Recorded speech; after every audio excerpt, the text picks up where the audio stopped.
Please be seated.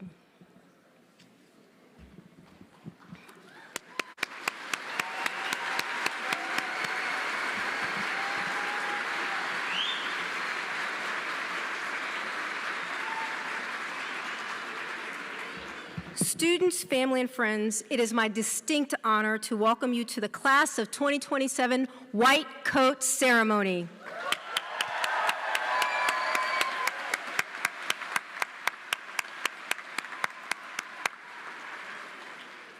For those of you I have not had yet the pleasure of meeting, my name is Lauren Cobbs, and I am the Associate Dean for Student Affairs in the School of Medicine.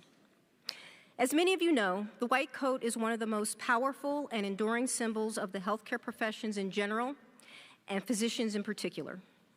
So today we are happy and proud to officially present our new students with their first white coats as part of welcoming you into the profession of medicine and our School of Medicine community. I'd now like to introduce the members of our platform party and faculty in attendance. Please stand as your name is called. Dr. Felix Morales, Associate Dean of Admissions.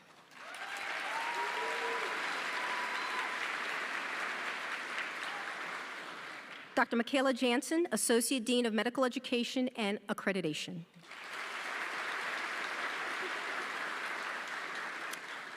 Dr. Ebtisam Islam, Associate Dean for Clinical Education.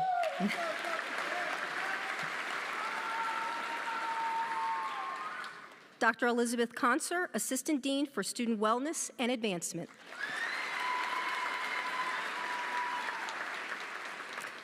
Dr. Sam Campbell, Assistant Dean for Clinical Sciences Curriculum.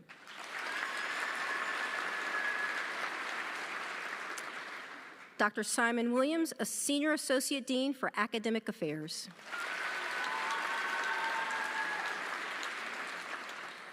Dr. Sean Nunez, Associate Vice Dean of Medical Education, Covenant Campus.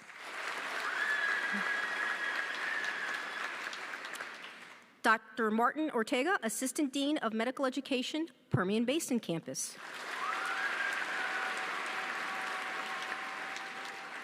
Dr. Brian Weiss, Interim Regional Dean, Amarillo Campus. Dr. Darren D'Agostino, Provost and Chief Academic Officer of the Texas Tech University Health Sciences Center.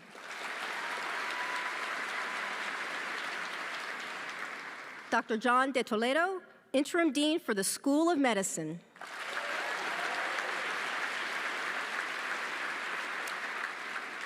And the faculty of the Texas Tech University Health Sciences Center School of Medicine, will you please stand?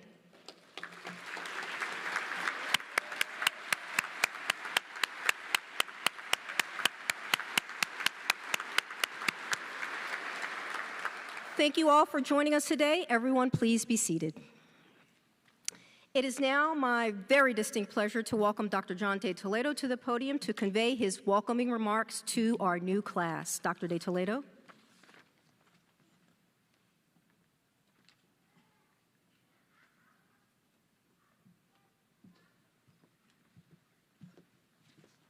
Welcome. We want to welcome you all to Lubbock, to Texas Tech School of Medicine. We are so fortunate that you chose to come here. We want to welcome your children and you parents for allowing them to join us. We are very proud of that. When we include our senior classmates, residents, scientists, faculty, nurses, clinical and administrative staff, there are more than 4,000 of us in the School of Medicine, and this is your family. On behalf of all of us, I want to welcome you here. Welcome home. Last year, there are more than 55,000 students that applied to medical schools in the United States. And I want to tell you that we got the 181 that we wanted. We are proud of that. Thumbs up. Yes. It was not luck, hopefully not only luck. It was sacrifice and hard work. It was determination and smarts. It was the teamwork and support you had from those around you. We know that there are many things that we can impart to you. We can inspire you. We can teach you. We can walk the walk with you. But there are some things that I know that I don't know how to give you.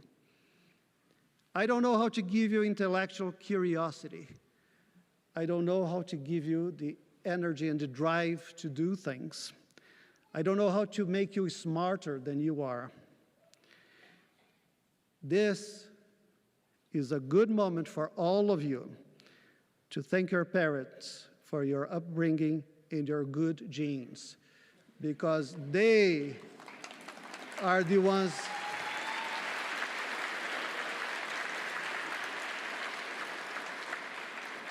well done, I saw that. So they are the ones who gave half of the ingredients that will make this chemistry work. Thank you, parents. Your white coat today means that you have been invited into a prestigious profession, one where you are a trusted participant in the most profound elements of human life. You'll be invited into being part of births, renewals, cures, survival. But we're also invited to be part of pain, decline, insanity, and death.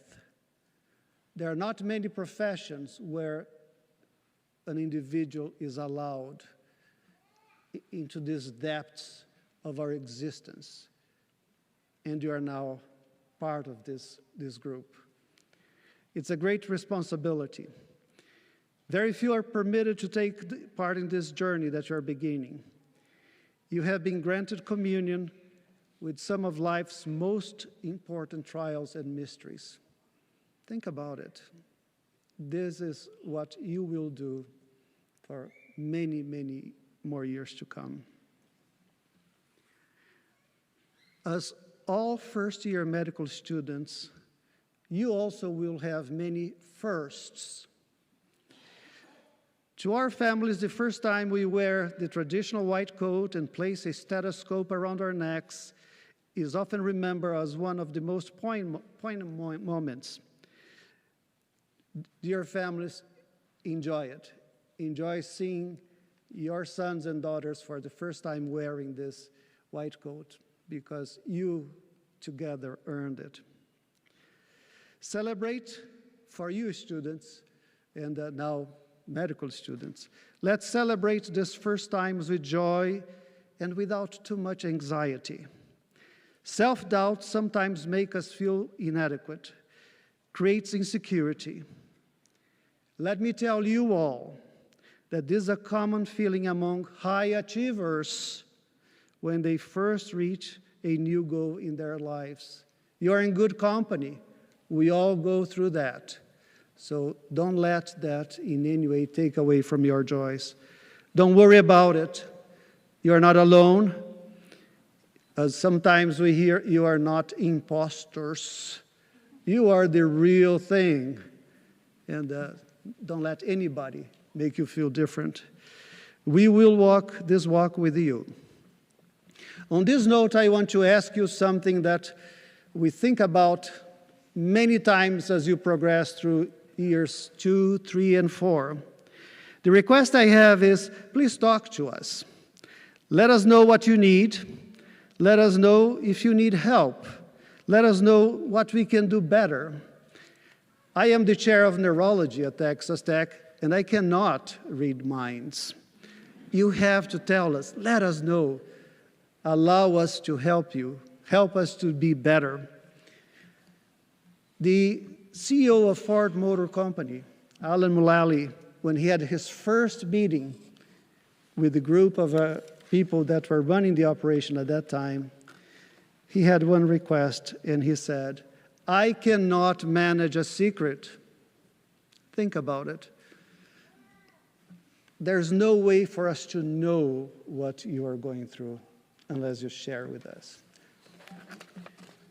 Let's go back to that white coat ceremony. With the possible exception of a priest's clerical collar, some argue there is no workplace garment as embedded with symbolism as the white coat that you now have with you. In many ways, the white coat stands for your professionalism, for your integrity, and the highest commitment to caring for the sick and suffering. Well, there's more to this white coat, and Dr. D'Agostino is going to help me to understand something about the length of those coats. But before we get to that, the white coat you are now wearing is not only this respected symbol of medicine history, it has another great utility. It has 4, and if you're lucky, it has 5 pockets, because we have pockets inside. When you look into what medical students had in their pockets of their white coats 20 years ago, it's a reminder on how our profession has evolved. 25 years ago, we had lots of pens, never pencils. Medical records are legal documents, and pencil can be altered. To avoid the ink stains, we had those clickable and retractable pens. And there were nerds back then. Yes, we would have the pocket protectors. Do you remember Ben Affleck in The Accountant? Yeah, that same. So some of us were ahead of the times there. We carried tongue depressors. We had eye charts, those Snellen charts, pregnancy calculation wheels, pocket flashlights. We had,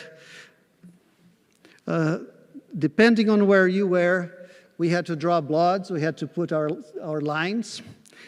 We had tourniquets in our pockets, and we had our secret stash of those needles, that the butterfly ones that were really good to get those veins in the middle of the night when you're in a bind. We carried tapes, usually around the arms of our stethoscopes, because once you put that IV in place, you really want it to stay there. Those IV lines, you want to make sure they are not caught in the rails of those beds, because then you'd be called again to replace them. So we did carry those tapes. We carried blanked progress notes. I don't know if you remember the 3-hole punch folders. That's how medical records were then. And for some reason, patients' charts and the nursing station always seemed to be out of those blank forms. Do you remember that? And here they use the last line, nothing there. And you could never find those forms because different stations kept them in different places. And we keep blank forms in our pockets because that would save you time and you could move on with your day. We carried the list of patients on the service, several pages, updated every morning, annotated, reviewed in full, sometimes several times a day. Because sometimes we didn't have enough space in our pockets, those patient lists served as a notebook to write down pearls, vignettes that were given to us by our professors. Now, if I say something that are not quite sure, you double check, and you give me an equivalent of a shoulder shrug when you check on Google and say, not so. In those days, we didn't have that. We would take those notes and go to the library, go to our books at the end of the day, and go to Index Medicus and try to see if there was any truth to that. That's why so many of our professors are really so respected and remembered with such great fondness, because they were, in their way, the Googles. We could rely on what they said, and that's where we kept those notes. And of course, we carried pagers, depending on where you're training. Sometimes we had 2 or 3 of those.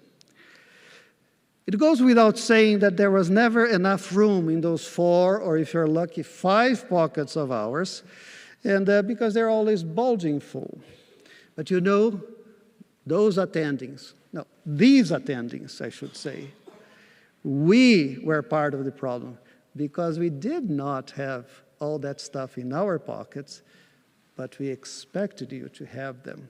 So you won't have to go through that. We know better these days. And now, what do we see in the pockets of our students? What are you likely to carry? You will all have a smartphone. We see little wires coming out of the pockets of the iPhone chargers. And these devices are now an essential part of our work. They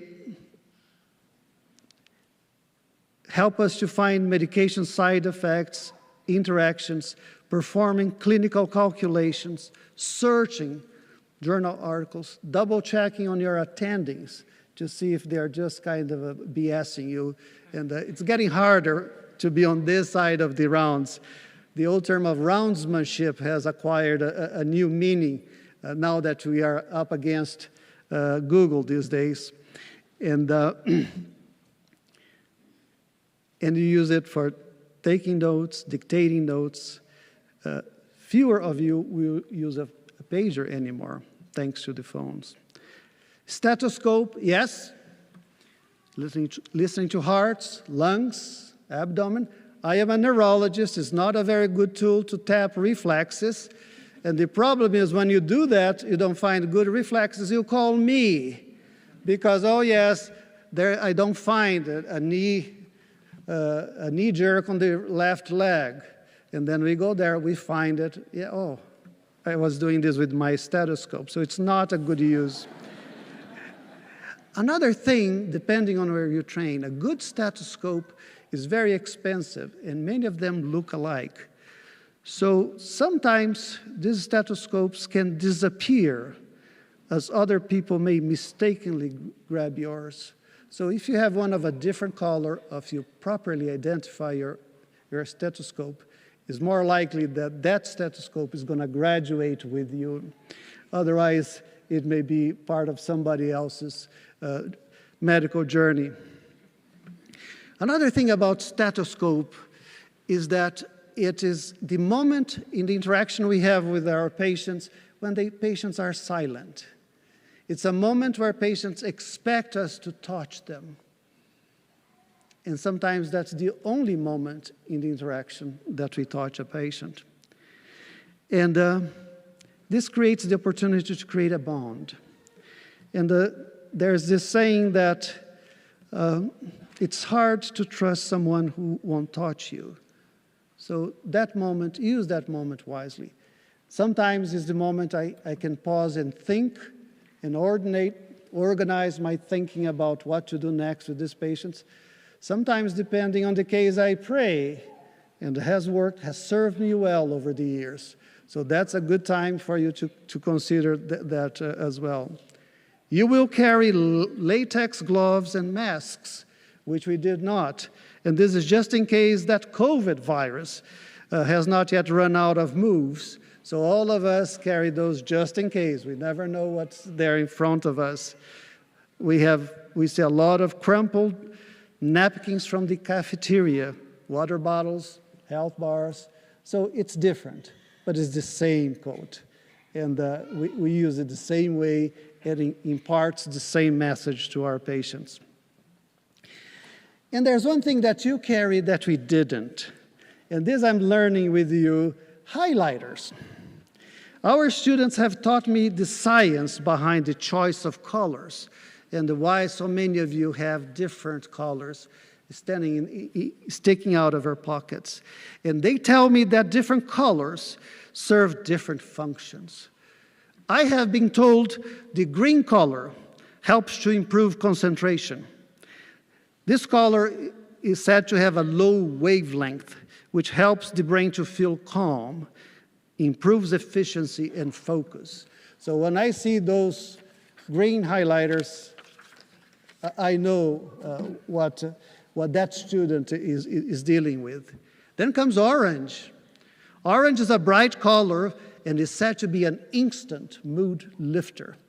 After long hours of studying, orange might just be the color you need to lift your spirits, they tell me, and get motivated. However, the orange may not be appropriate for more energetic and young readers, as it may be overstimulating, which can cause them to get distracted and restless. One student quoted a scientist on Google that ascertained the color orange is also actively increasing the oxidation in your brain. News to me from neurology, I had not heard that.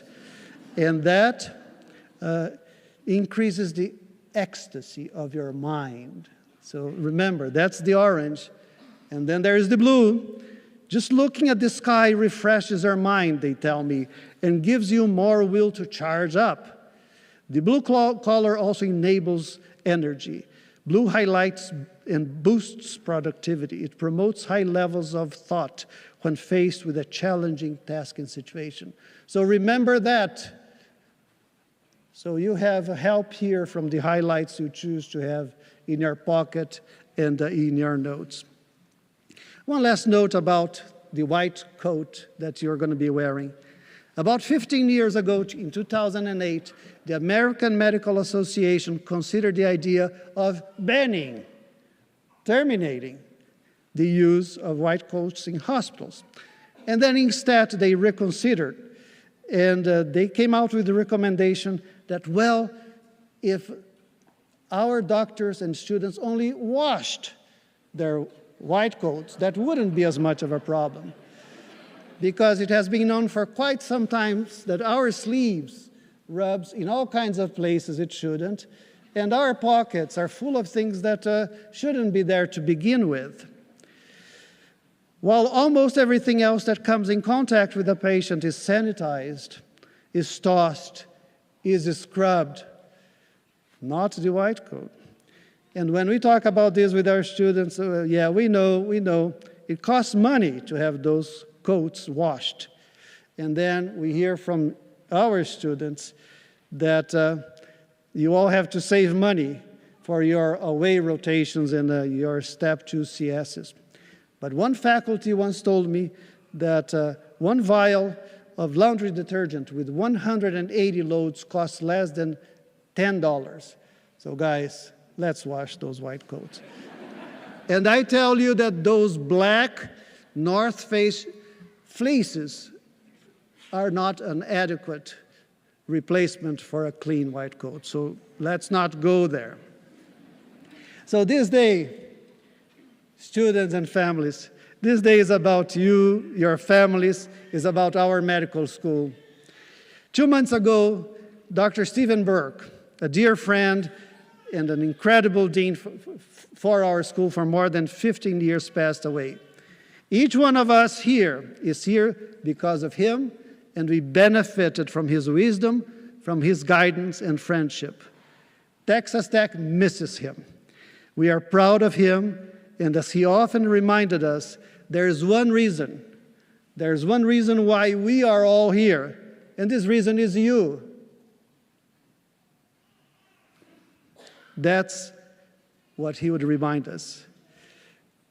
We are here to train you, to guide you, to help you to become excellent physicians, and that's our mission in life. I cannot imagine practicing any other form of medicine.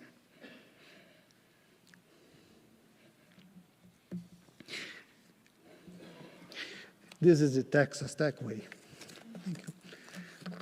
Dr. D'Agostino, why do we have this situation of shorter coats, longer coats? How does it work? He pulled me into this story. It's hard to follow, John. Great job.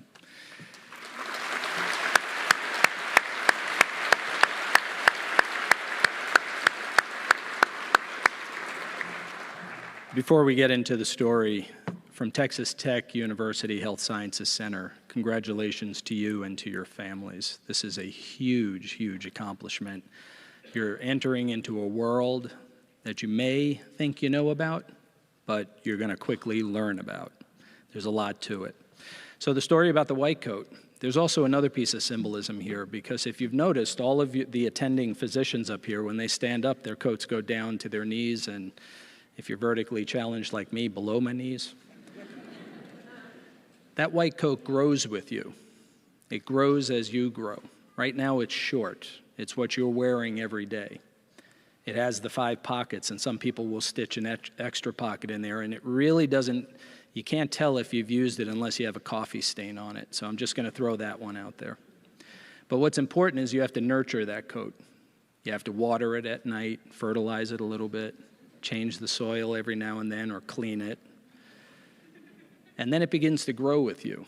And by the time you graduate, that white coat's going to be longer, and that's a symbol that your patients understand. It's a symbol that represents achievement, and that you're somebody that's going to hold the hands of people who are sick. That is the noblest profession in the world. So as your white coat grows with you, we're going to enjoy watching you grow and helping you in any way. And if you see a long coat and you need to ask a question or get advice, or just walk over and get comforted because you're in a very difficult situation with a patient you just don't know how to work with, come and ask us. That's why we're here. So congratulations. What a wonderful time. I can't wait to see the white coats on everybody. So.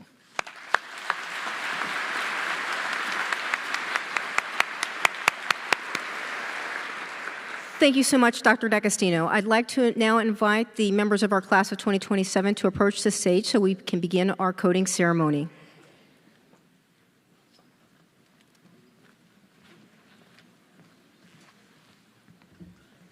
Should keep me going.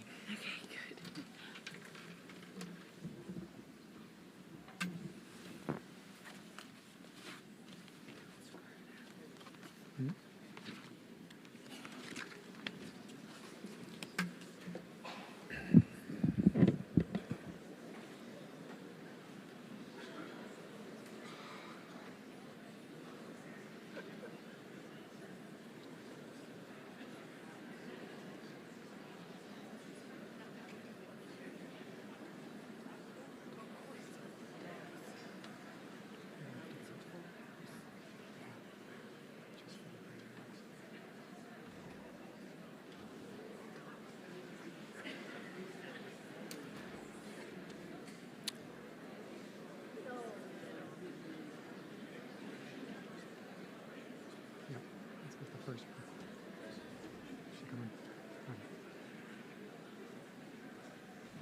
Don't go yet. Don't go yet. I need to. Okay, it is my pleasure to begin announcing the members of the class of 2027. Anjali Uluri and Isa Abujars.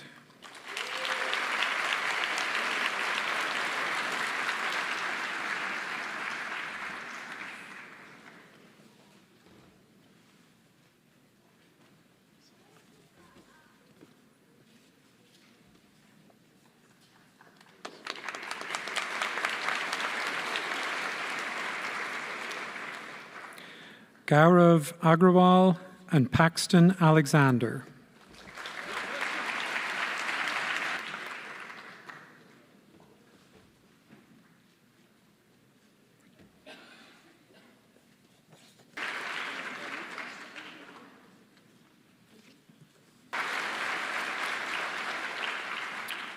Sawyer Archer and Truman Archer.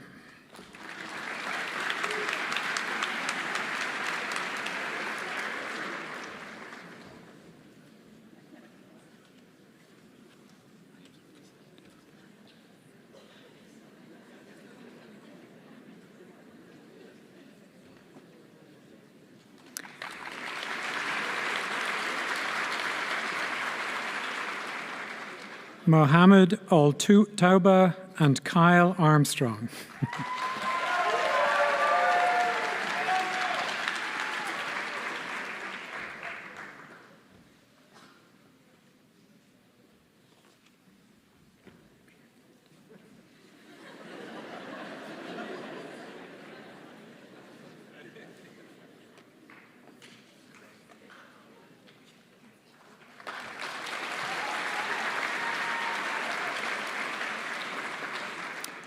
Omar Barakat and Madison Barr.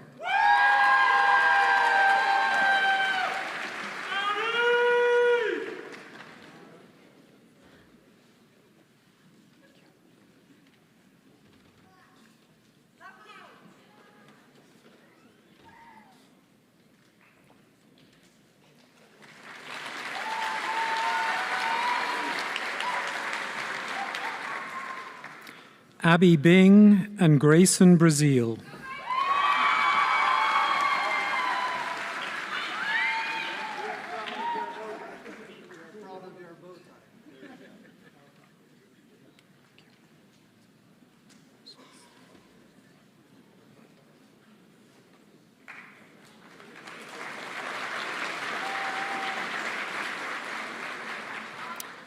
Ernisha Brown and Mallory Bruscus.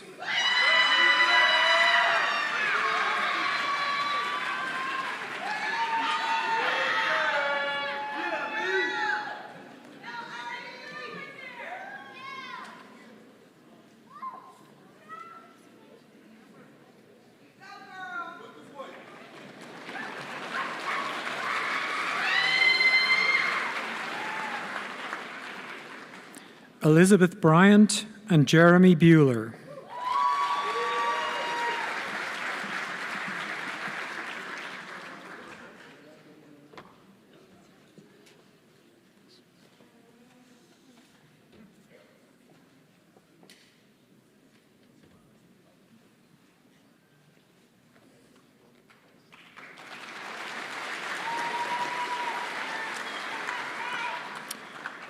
Brenna Bunch and Brendan Burkholder.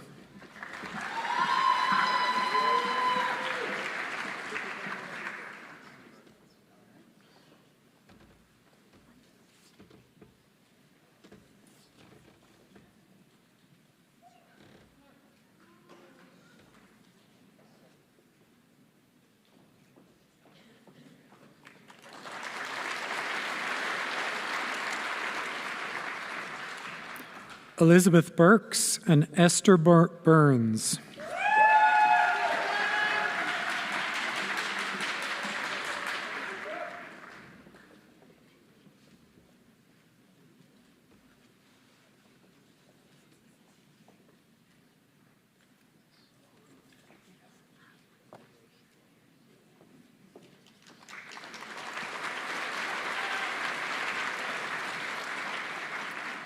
Robert Bustamante and Nika Byrne.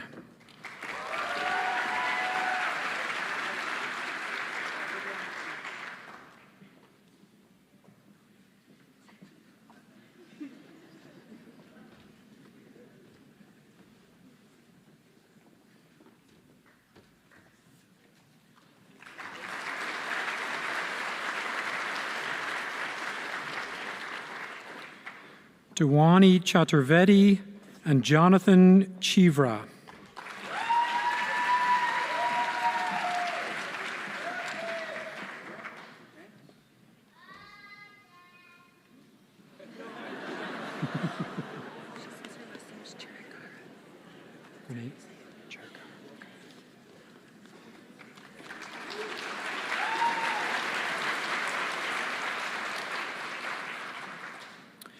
Katie Chen and Julianne Cherakara.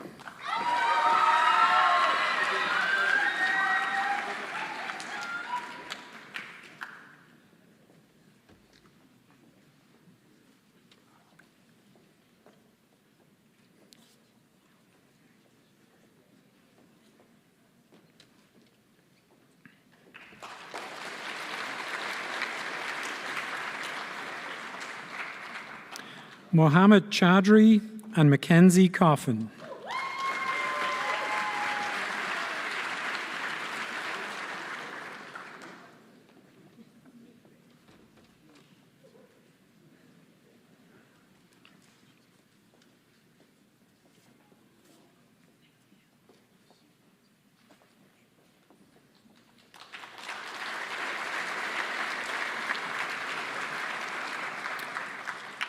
Price Cooper and Margaret Coulter.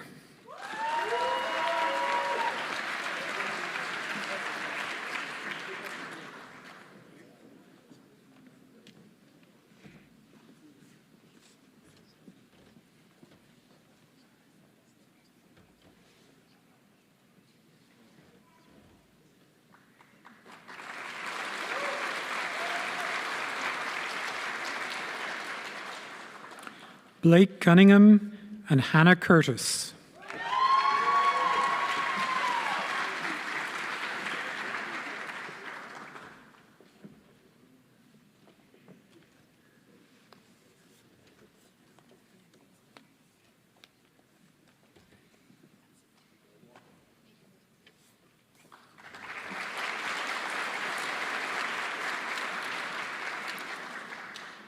Caroline Cushman and Tyler Daniel.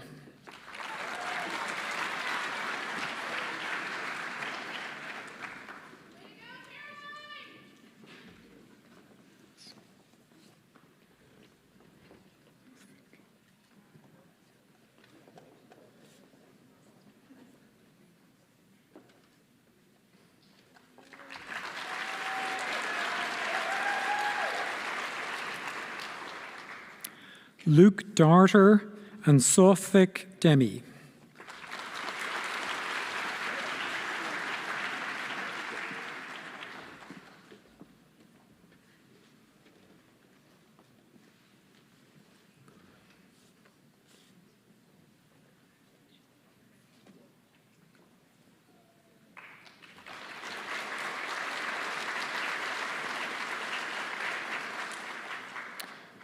Akash Dev and Lauren Dodson.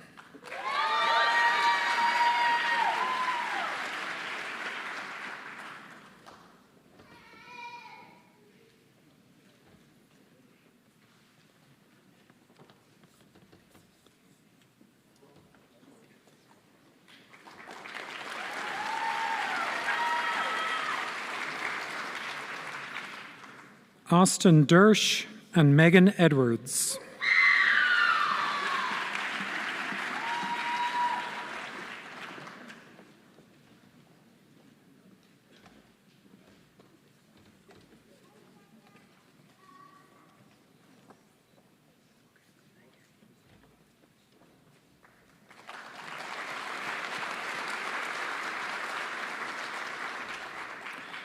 Mary Elhowie and Chad Elliott.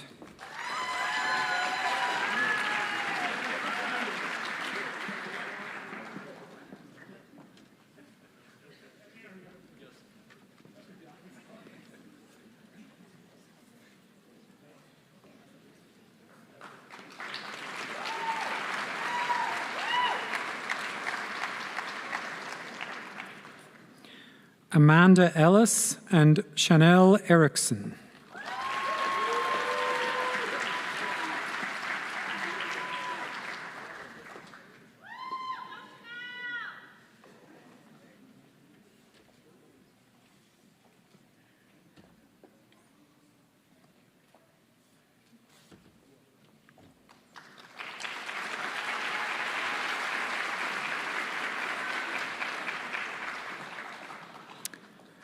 Tivon Eugene and Nuran Fadil.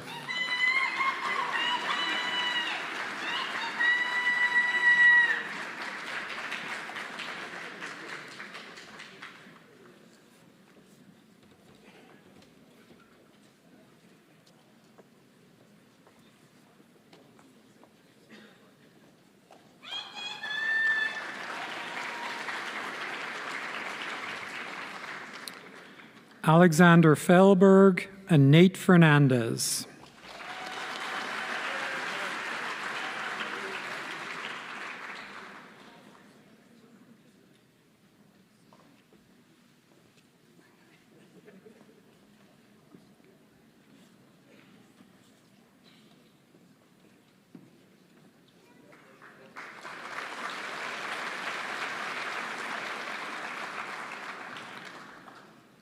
Karen Ferreira and Roberto Figueroa Soto.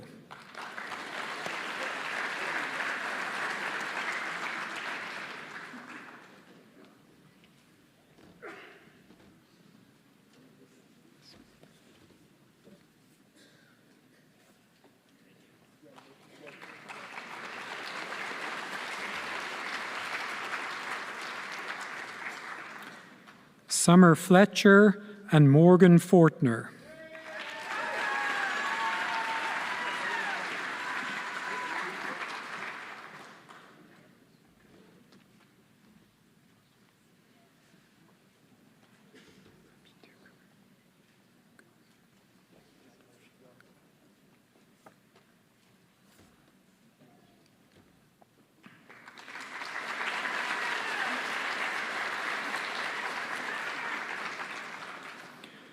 Urpita Gugur and Salvador Galindo.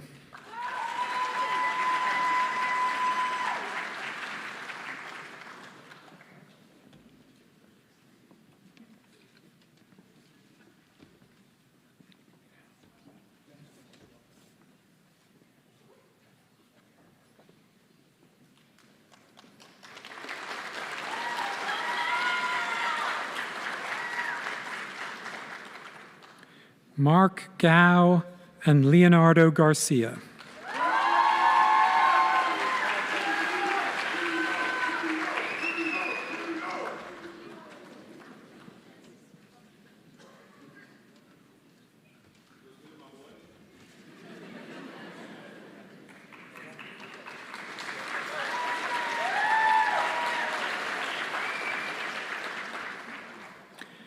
Myra Garcia and Matthew George.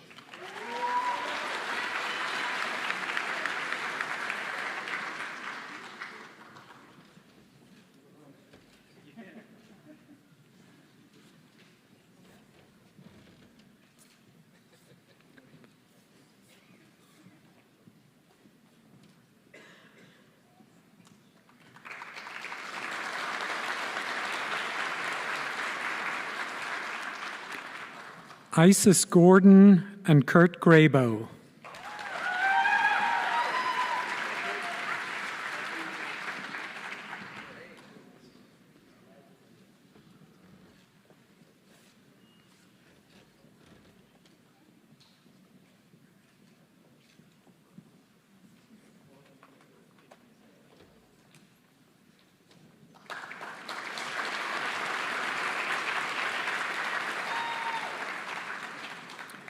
Zachary Gray and Joseph Guerra.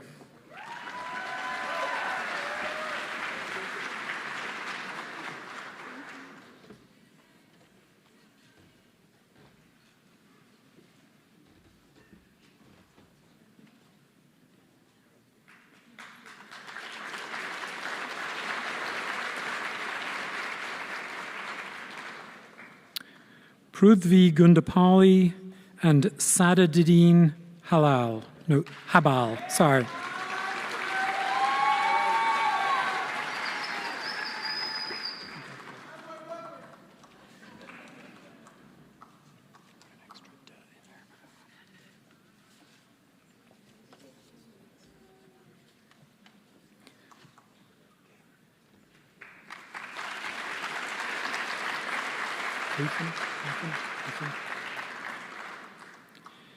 Kaylor Hafen and Amna Haq.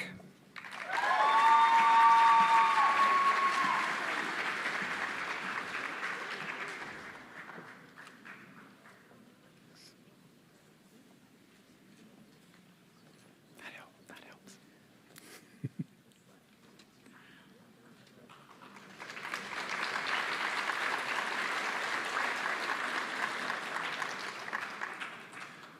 Jake Hall and Justin Harder.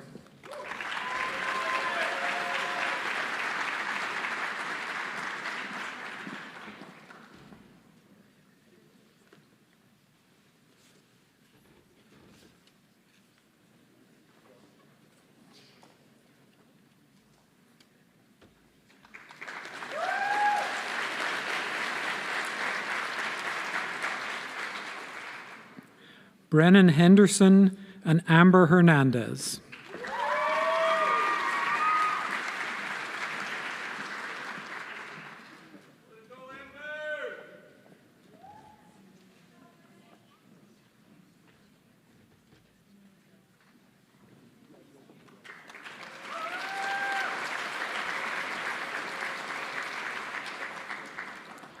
Isabella Hilmi and Zahara Hamoud.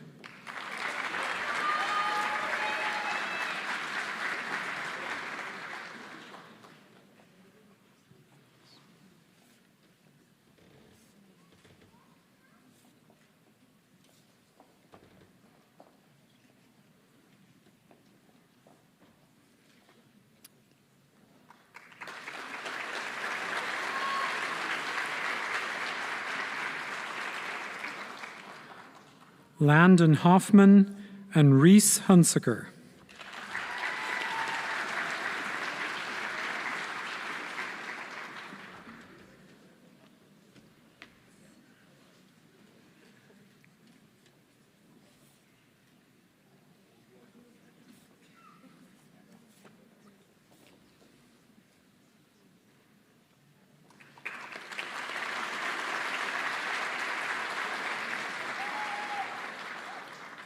Razan Hussein and Andrew Ibrahim.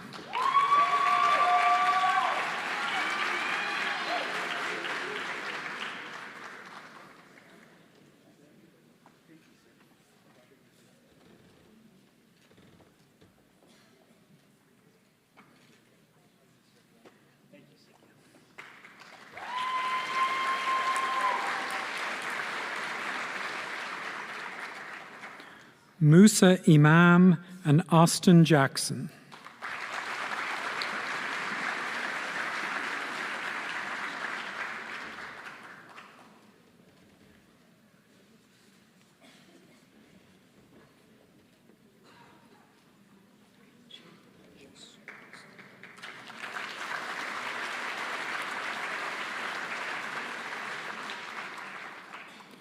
Natalie Jameson and Jason Jasudis.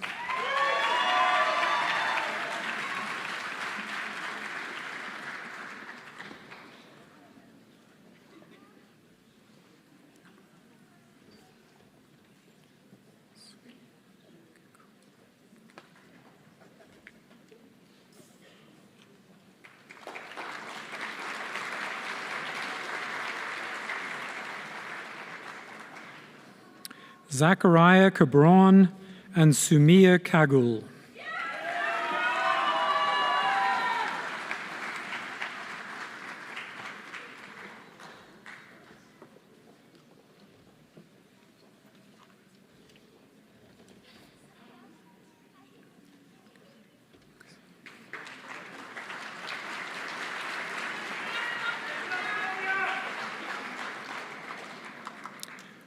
Krishna Varsha Kanaganti and Jordan Kasob.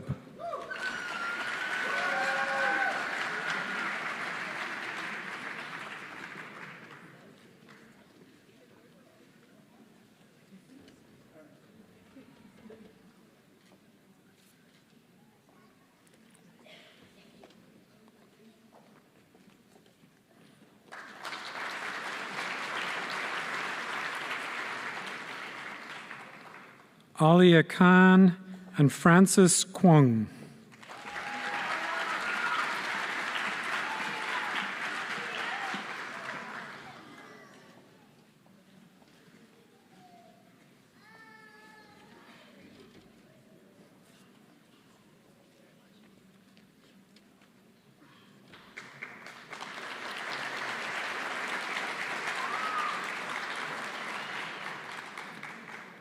Anastasia Kim and Jocelyn Kim.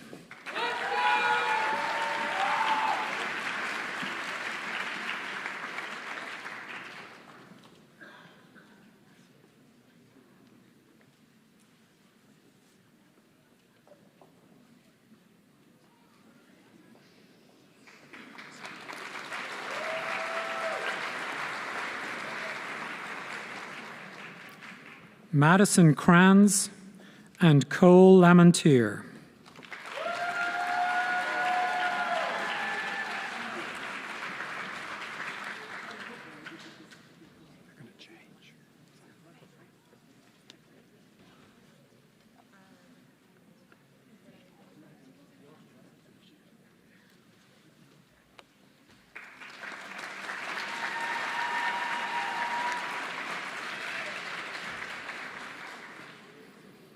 We'll have a short intermission. It was very short. David Lanford and Dian Naga.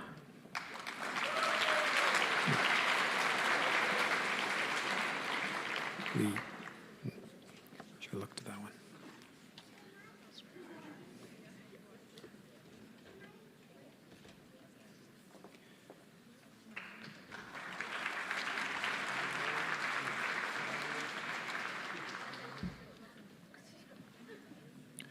Dallin Lee, and Valeria Levin.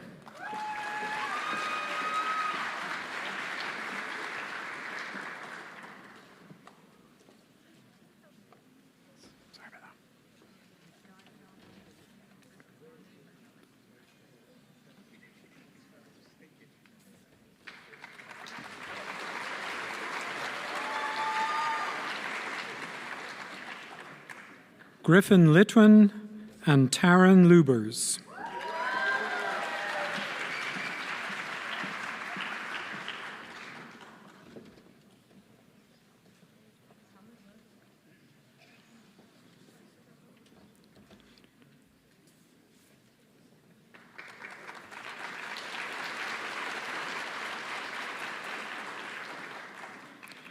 Caitlin Lunini and Chinadurai Mani.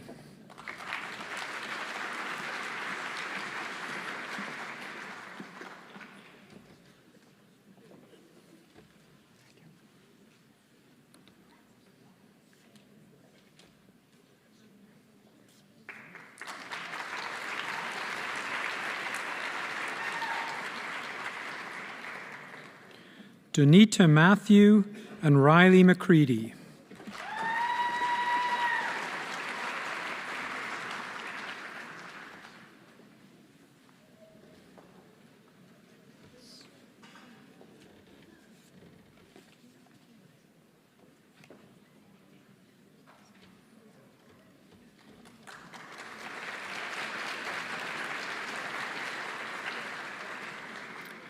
Wilson Cade McDowell and Hayden Meeks.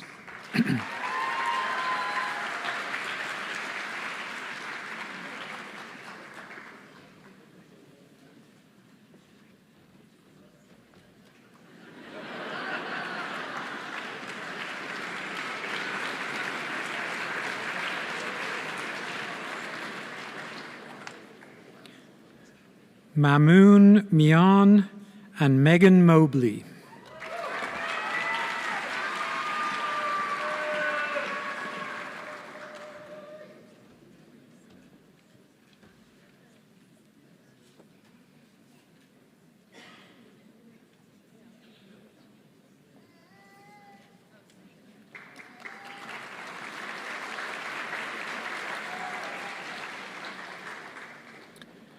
Namratha Mohan and Zeba Momin.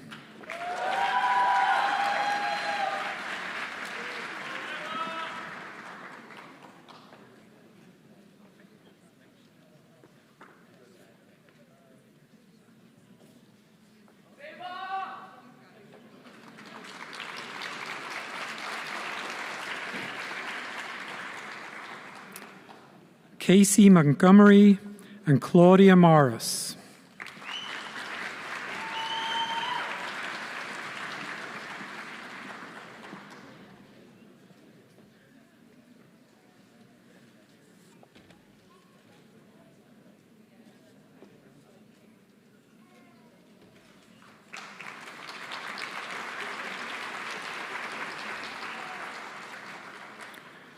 Carter Morris and Alexandra Munson.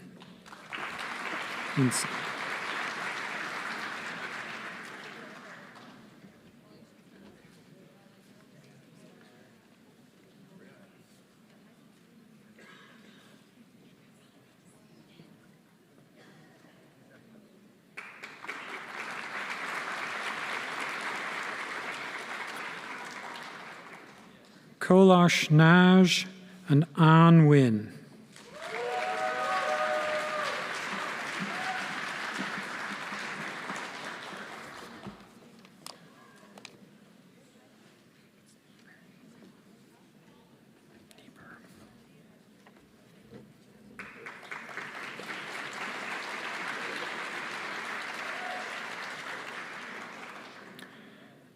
Megan Wynn and Kaylee Niebuhr.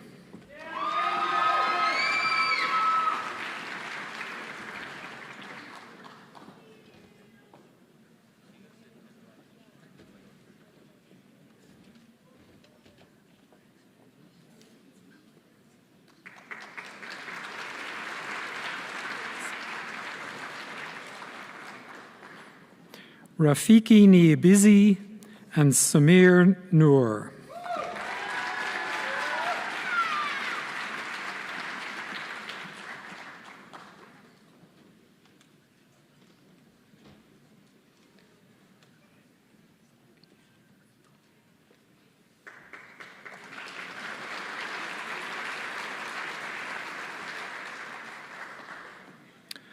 Amaka Obiajunwa and Benjamin Olivo.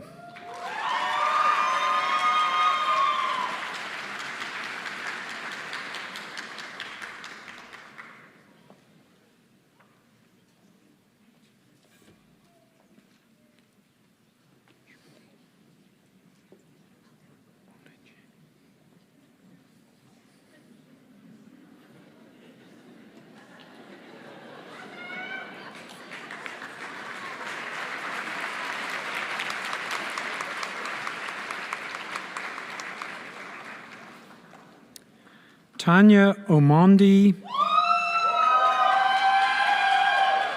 and Ralachukwu Onejimi.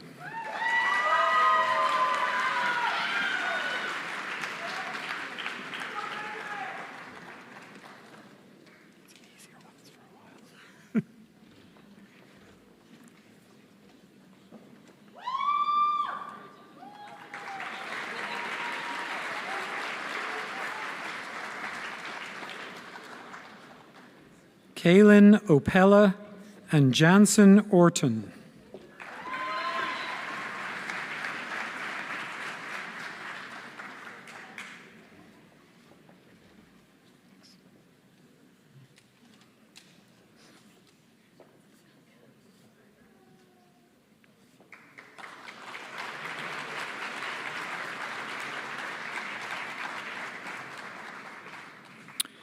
Alvin Osef and Dylan Perry.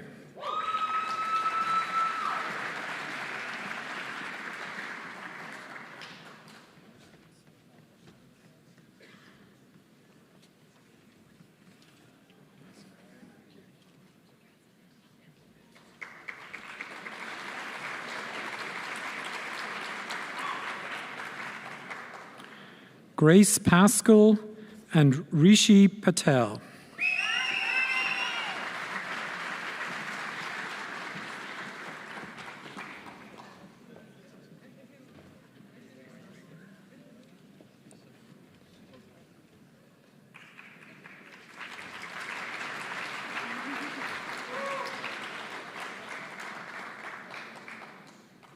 Devki Patel and Sydney Peffer.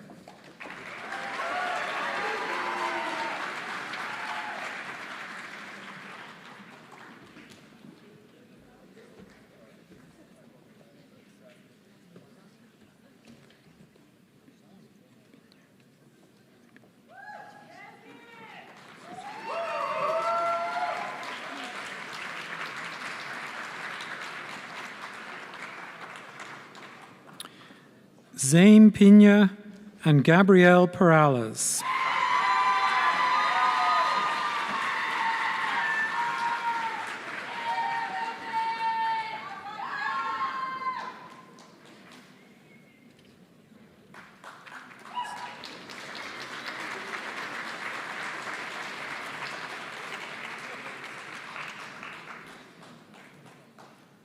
Caitlin Perez and Alejandro Ponce Cruz.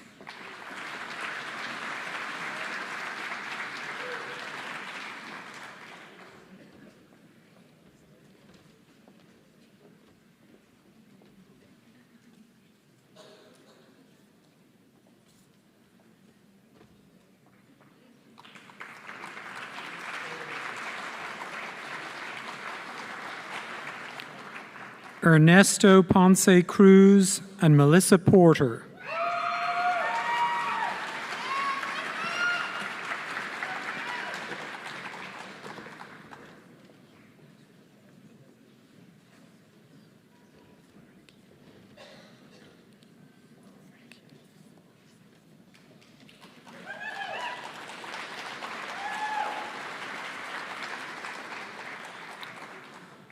Ashley Price and Whitney Reinke.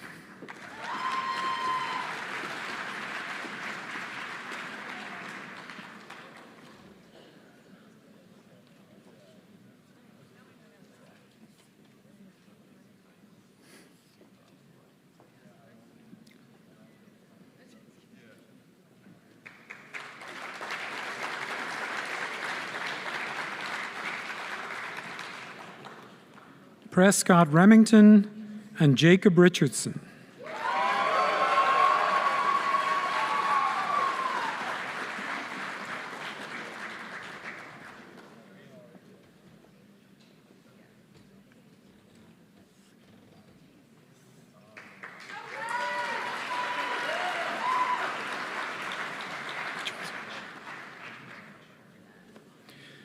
Bethany Rohrbach and Rebecca Rodriguez.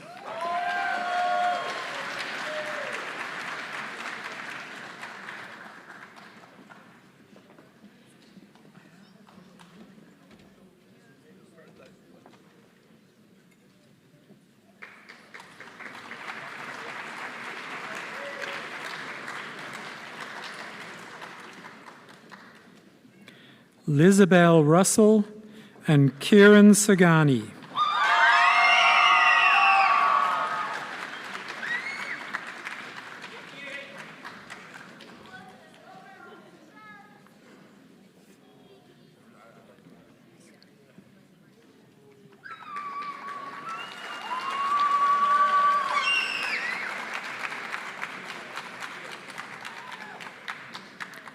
Simeon Salazar and Farhood Salihi.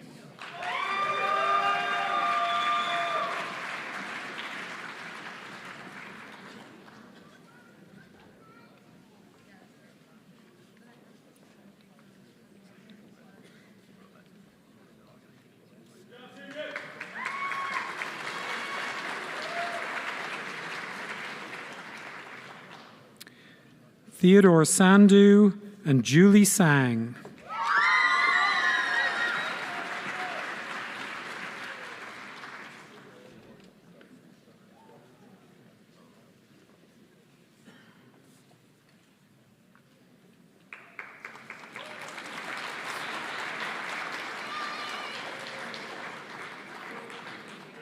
Bennett Shackmuth and Emily Scott.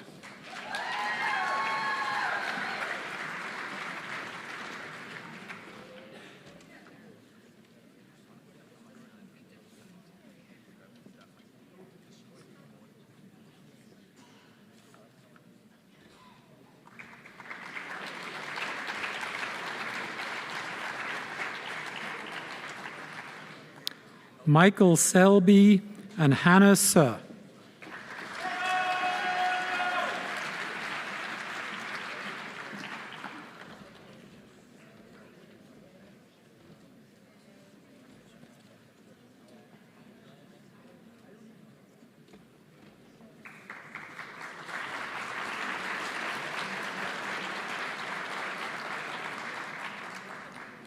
Michael Shalaby and Emma Schmidt.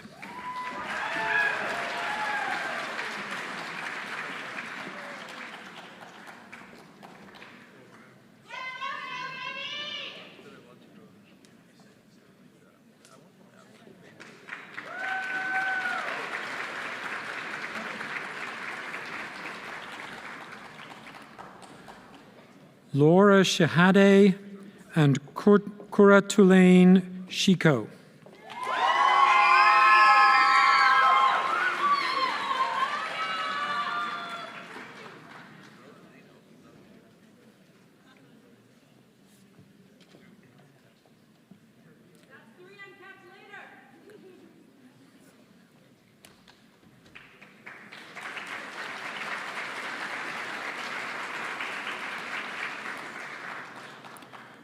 Riley Shin and Jace Skuliski.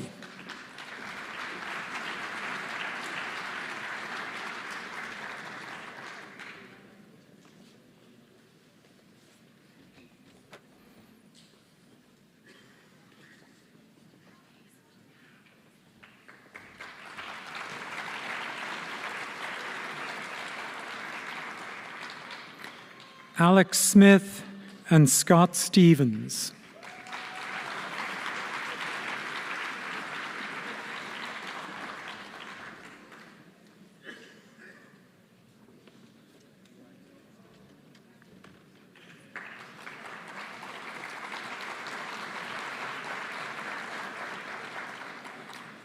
Michael Stewart and Sadie Sadath.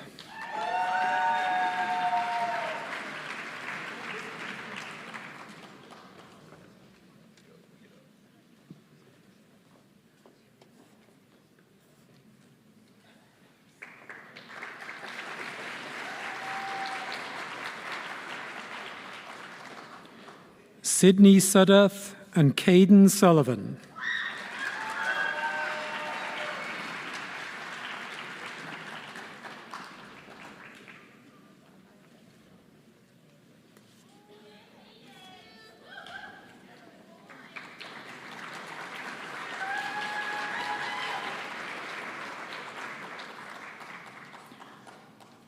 Bill Tang and Emma Taylor.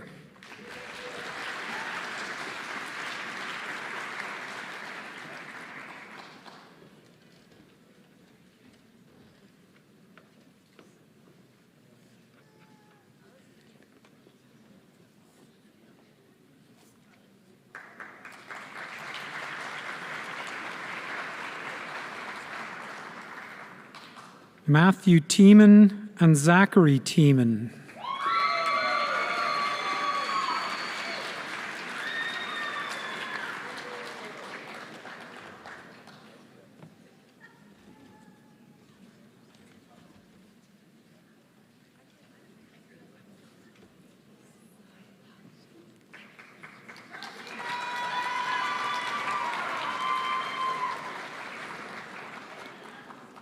Jonathan Tipo and Sahil Tonk.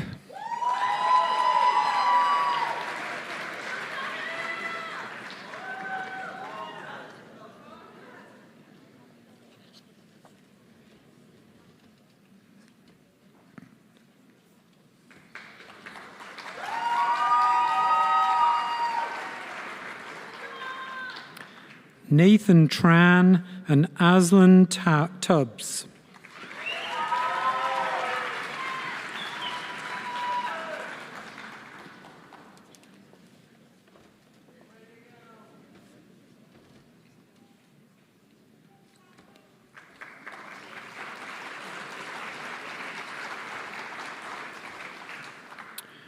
Crethin Verma and Martha Windeam.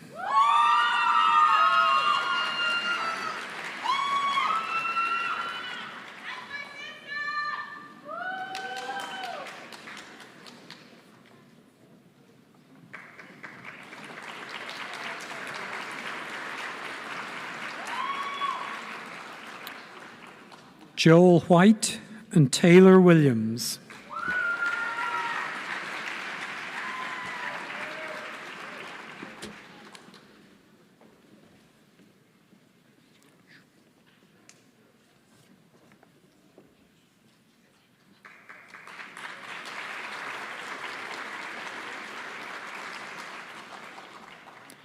Daniel Shui and Jeannie Yang.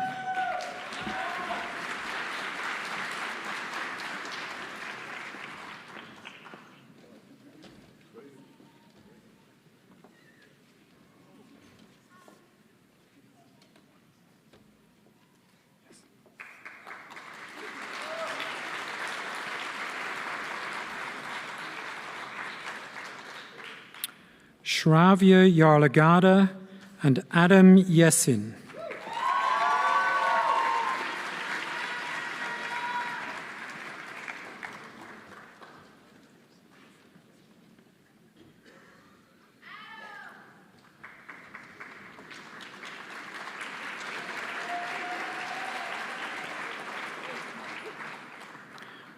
Ramya Yeditore.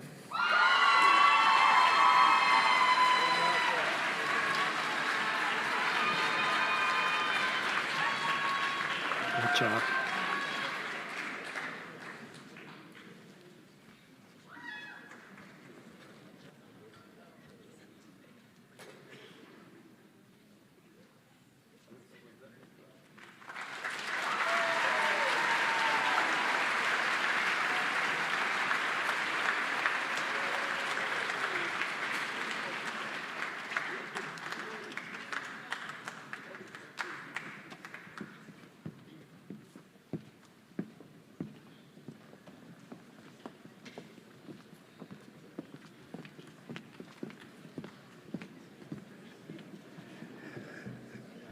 To our Texas Tech faculty in the audience, isn't this another great class?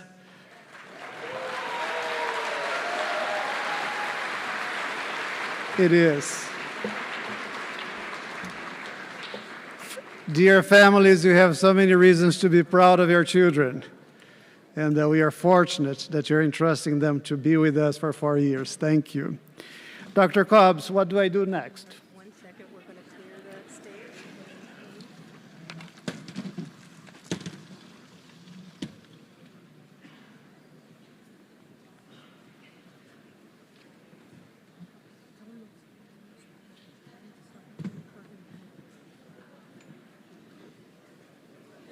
Go ahead and announce.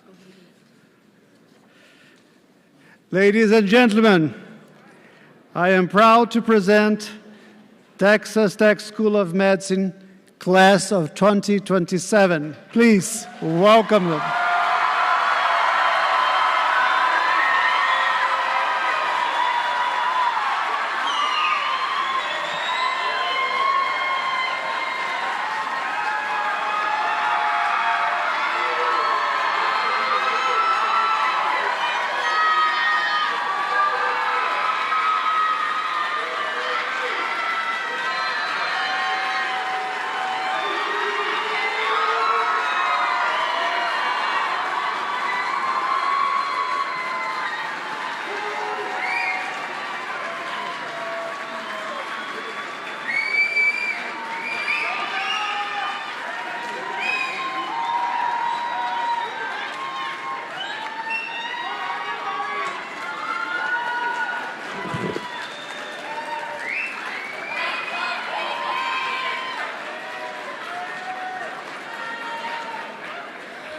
A pretty amazing group.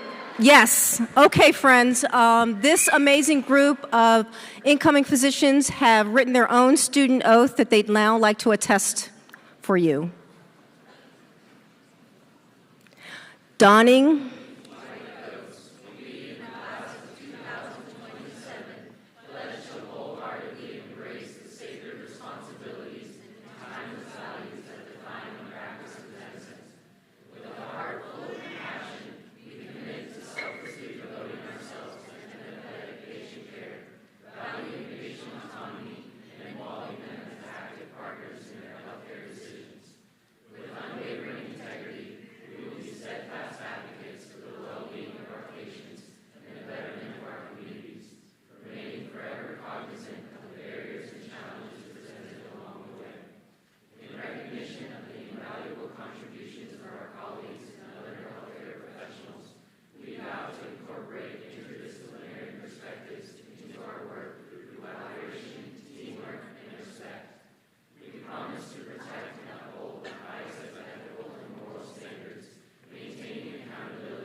such wonderful things to attest to. Please be seated. Okay, friends, it is my pleasure to begin the close of our ceremony. So I'd like to first, to make sure that you all are aware, that we'd like to invite you to our reception immediately following the close of the ceremony in the banquet hall, which is right outside the lobby and to the right. Sorry, to the left. I would also like to remind family, friends, and our students of the Scrubs and Scopes party tomorrow that will be at the University Center starting at 10 a.m. That's sponsored by our Alumni Development Office. And then the last thing I'd like to all tell you is that you can meet your new student right after the close of this ceremony outside in the lobby. And with that, I wish all of you a wonderful rest of your day. And once again, please congratulate our new students.